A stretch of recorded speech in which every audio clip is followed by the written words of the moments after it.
Hello and Jai Hind student. Welcome back to your own channel, Sir Tarun Rupani, exclusive channel for ICSE board students. Yes, ये channel सिर्फ आपका है, मेरे ICSE board students का है और आपके लिए ही हम ला रहे हैं ये एक्सक्लूसिव लेसन्स। हाँ, इस चैनल पर सारे नोट्स, लेसन वीडियोस सब कुछ हम दे रहे हैं, सारे सब्जेक्ट्स के दे रहे हैं, एक नहीं दो नहीं, आपके सारे मेजर सब्जेक्ट्स इसी चैनल पे हम कवर कर रहे हैं। और आपने मुझे बनाया है गूगल सर फॉर ICSE, तो इसीलिए आपको सब कुछ एब्सोल्युटली फ्री मिल रहा है। नोट्स फ्री है, लेसन वीडियोस फ्री है, टेस्ट सीरीज फ्री है और ढेर सारा एक्सक्लूसिव कंटेंट है। मैं सच कह रहा हूं, ये सिर्फ आपका प्यार है, आपके लवली मैसेजेस हैं जो हम ये सब कुछ कर पा रहे हैं। तो चलिए एक छोटा सा चैप्टर बायोलॉजी का हम फिनिश करने वाले हैं, हेल्थ ऑर्गेनाइजेशन। ये बहुत टिपिकल चैप्टर नहीं है, पॉइंट्स ज्यादा हैं इसमें, पर आपको याद क्या करने हैं। जैसे किसी एक टॉपिक पे 5 या 6 पॉइंट है, आप 1 से 2 पॉइंट ही करिए और एक्स्ट्रा पॉइंट्स मत करिएगा। ये चैप्टर छोटे क्वेश्चंस के लिए ही एप्लीकेबल है। स्टार्ट करते हैं। तो हमारे देश में, इंडिया एक बहुत बड़ी कंट्री है और वाइड वैरायटी ऑफ क्लाइमेट और ज्योग्राफिक कंडीशंस हैं।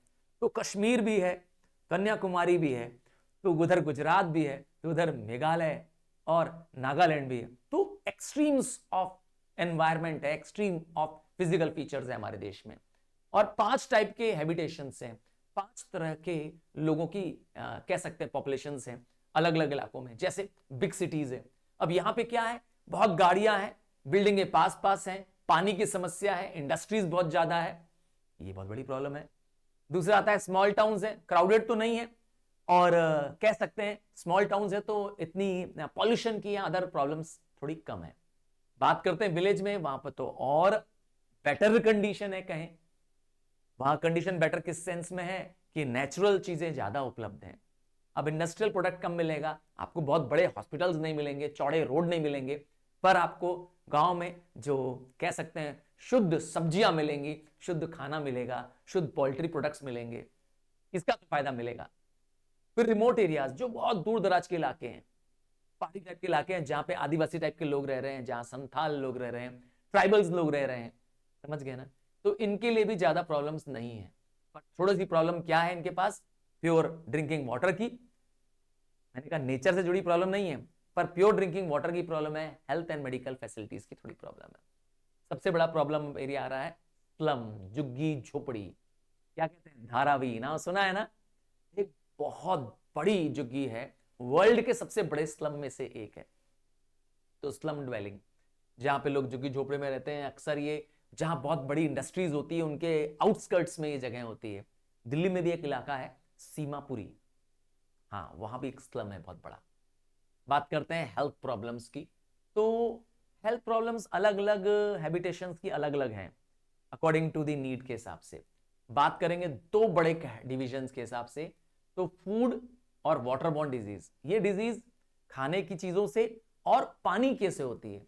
कैसे सर, देखिए जो डिजीजेस हैं जैसे डायरिया, गैस्ट्रोएंटाइटिस, टाइफाइड, डिसेंट्री, ये कुछ बैक्टीरियल्स होते हैं जो पानी में चले जाते हैं, नियर बाय वाटर बॉडीज जो होती है ना, हाँ उसमें चले जाते हैं, लेक्स एंड पॉन्ड्स में चले जाते हैं, वेल्स में चले जाते हैं, और लोग उस वेल में से या वाटर बॉडीज से पानी निकाल रहे हैं, फिल्टर कर नहीं रहे हैं और पी ले रहे हैं।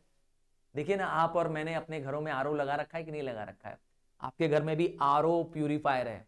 आरओ, आरओ का फुल फॉर्म तुम्हें बताना है, मैं नहीं बताऊंगा। तुम बताओ मुझे कमेंट बॉक्स में कि what is the full form of RO. हाँ, मेरे घर में तो लगा है और मैं यकीन के साथ कहता हूं आप सबके घर में भी लगा है। तो क्यों, क्योंकि हम इस वाटरबॉर्न डिजीज से बचना चाहते हैं। खाना भी हम कैसा खा रहे हैं, सड़क के किनारे वाला नहीं खा रहे हैं।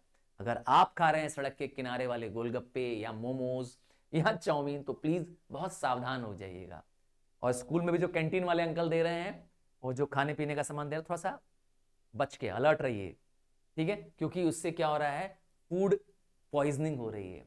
हाँ, वो खराब प्रोडक्ट दे रहे हैं, अच्छा कह सकते हैं, अच्छा उसमें सामान नहीं मिला, अच्छे मसाले नहीं मिले हैं। और बीमारी कौन सी आ रही है, आ रही है इंसेक्ट एंड एयरबॉर्न डिजीज। तो ये डिजीज एयर से कैरी हो जाती है और इसे इंसेक्ट्स, जिसको हम वेक्टर कहते हैं, वेक्टर वो इंसेक्ट्स होते हैं जो डिजीज को कैरी कर सकते हैं, जैसे कि घर का हाउस फ्लाई।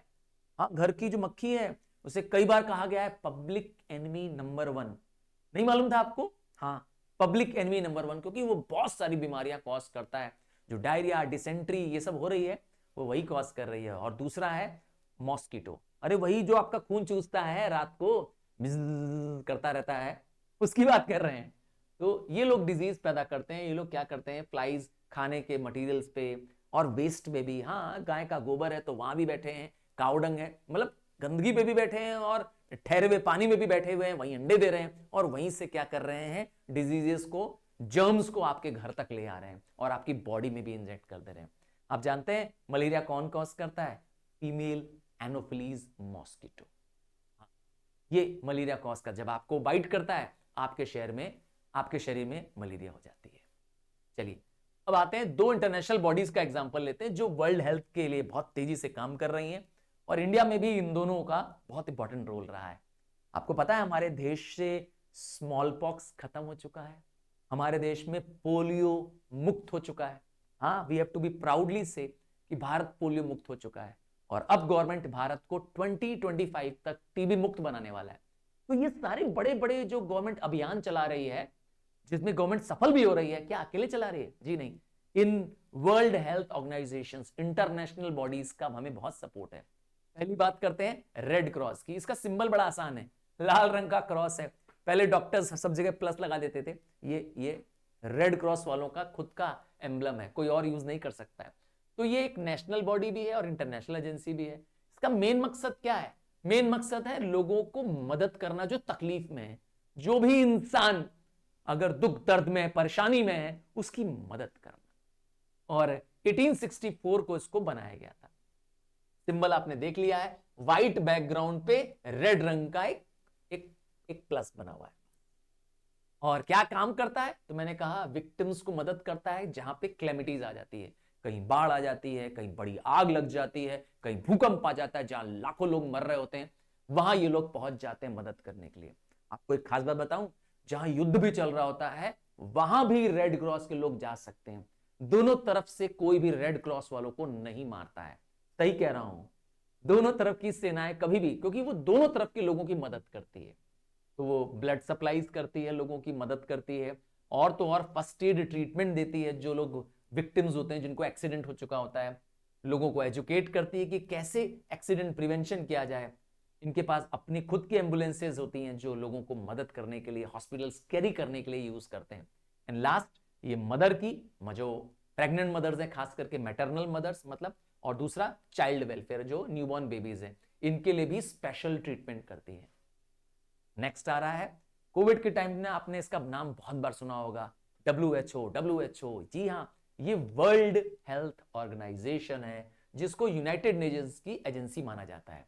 मतलब जो वर्ल्ड को यस चाहती है कि वर्ल्ड में क्या हो, best possible health of all हो। ये इसका सपना है, ये इसका मिशन है कि पूरी दुनिया में लोग क्या हो, best of the health conditions में आए। तो यूएनओ ने क्यों बनाया है इसको? आइए इसका रीजन जाने।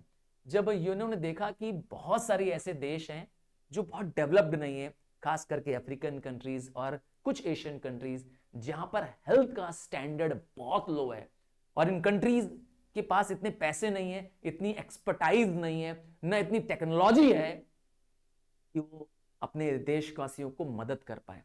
तो यूनाइटेड नेशन ऑर्गेनाइजेशन ने एक वर्ल्ड बॉडी बनाई जिसका काम है क्या करना, health problems of the world को सॉल्व करना। और सबसे इंपॉर्टेंट है, जो नई नई बीमारियां आ रही हैं, नए नए जो बीमारियों को सॉल्व करने के जो रिसर्च हो रहे हैं। आपको पता है कोविड का इंजेक्शन बना था इंडिया में, नाम सुना था ना, कोवैक्सीन, नाम सुना था ना? हाँ, वो इंडिया में डेवलप हुआ था। तो इस सब पे रिसर्च पे WHO ने भी मदद की थी हमें। हमें जो इनके लिए टेक्निक्स चाहिए थी, हमें जो इनके लिए डिवाइसेस चाहिए थे, साइंस के लिए पैसे लगते हैं भाई इन सब मेडिसिन खोजने में, टेक्निक्स खोजने में, तो इन सब में वो मदद करता है। डिजीजेस को क्योर करने में वर्ल्ड लेवल पे ये WHO मदद करता है। WHO के 6 रीजनल ऑफिस हैं, उनमें से एक रीजनल ऑफिस हमारे इंडिया में है, दिल्ली में भी है। कहां है इसका हेडक्वार्टर? तो इसका हेडक्वार्टर जिनेवा, स्विट्जरलैंड में है। आपको पता है कि वर्ल्ड के बड़े बड़े डिजीजेस जो वर्ल्ड ओवर पहले कभी लाखों लोगों को मार दिया करती थी, जैसे मलेरिया हो गया, स्मॉल पॉक्स हो गया, इन सब को इसने नोटिफाइड कर रखा है और इसके लिए खूब सारे ट्रीटमेंट फ्री ऑफ कॉस्ट ये लोग दे रहे होते हैं। हाँ, मेडिसिन इन लोग प्रोवाइड करते हैं हर कंट्रीज में free of cost. Government hospital में आप जाइए तो इन सब का ट्रीटमेंट फ्री भी मिल जाता है। क्या करता है डब्ल्यूएचओ? तो डब्ल्यूएचओ भी हेल्थ के लेवल बहुत सारा काम करता है। जहां पर एपिडेमिक नेचर की डिजीज आ रही है, एपिडेमिक वो डिजीज होती है जो बहुत लार्ज पॉपुलेशन तक फैल जाती है, जैसे कि कोविड था, है ना, पेंडेमिक बन चुका था ना, एपिडेमिक से भी बड़ा सिचुएशन। तो उन डिजीजेस को कंट्रोल करने में मदद करता है। कैसे? उनकी इंफॉर्मेशन कलेक्ट करता है, उनसे रिलेटेड क्या करता है, डाटा इकट्ठा करता है ताकि उसका ट्रीटमेंट किया जा सके। और तो और ये रिसर्च और डिजीज क्योर करने के प्रोजेक्ट्स बनाता है, साइंटिस्ट को अपॉइंट करता है ताकि वो डिजीज के लिए क्या करें, नई दवाएं, नए केमिकल्स और नए इक्विपमेंट्स बनाएं। और ये उनके पास नहीं रखता है सिर्फ, ये वर्ल्ड ओवर क्या करता है, दूसरे देशों को भी दे देता है अपनी रिसर्च। और क्या करता है, हेल्प करता है इंफॉर्मेशन डेवलप करने के बाद, वैक्सीन डेवलप करने के बाद वर्ल्ड ओवर बांटना। जैसे हमारे भारत ने जो वैक्सीन बनाई डब्ल्यूएचओ की मदद से, इसको वर्ल्ड की बहुत सारी कंट्रीज को इंडियन गवर्नमेंट ने फ्री ऑफ कॉस्ट ही दे दिया। हाँ, हमारी कोवैक्सीन जो है बहुत सारे देशों में फ्री ऑफ कॉस्ट दी गई थी। और तो और ये क्वारंटाइन करने में मदद करता है, कोई ऐसी डिजीज है जो स्प्रेडिंग करने वाली डिजीज होती है। ये वर्ल्ड में जो दवाएं बन रही है उनका भी एक स्टैंडर्ड होना चाहिए कि कितने फार्मास्यूटिकल क्वालिटी की होनी चाहिए। इससे घटिया या इससे खराब दवा वो क्या करते हैं, लोग रिजेक्ट करवा देते हैं। जो दवाएं लोगों को नुकसान पहुंचा सकती हैं तो उनकी प्योरिटी, उनकी साइज, उनका क्वालिटी स्टैंडर्ड ये लोग डिसाइड करते हैं। समझ गया ना? और लास्ट, ये कैंपेन्स चलाते हैं एपिडेमिक डिजीजेस को और एंडेमिक डिजीज को कंट्रोल करने के लिए। मतलब एक तरह से अवेयरनेस प्रोग्राम चलाते हैं। आप देखिए आजकल ऐड आ रहा है, पहले ऐड आता था 2 बूंद जिंदगी की, है ना, आपने देखा होगा, अमिताभ बच्चन भी इसमें ऐड कर रहे थे। इसीलिए क्योंकि वो पोलियो को कंट्रोल करने के लिए। आजकल आ रहा है टीबी हारेगा देश जीतेगा। हाँ, ये टीवी में भी ऐड आ रहा है, रेडियोज में भी ऐड चल रही है, क्योंकि गवर्नमेंट ने क्या कर रखा है, अब एक नया मिशन ले रखा है कि अब इंडिया को टीबी मुक्त बनाना है। चलिए, this brings to the end of the chapter. मैंने कहा था ये बहुत आसान चैप्टर है, बहुत लंबे आंसर्स या 6 पॉइंट याद करने की जरूरत नहीं है इसमें, आप 2 या 3 पॉइंट भी कर लेंगे, that is more than enough. Bye, take care, God bless you.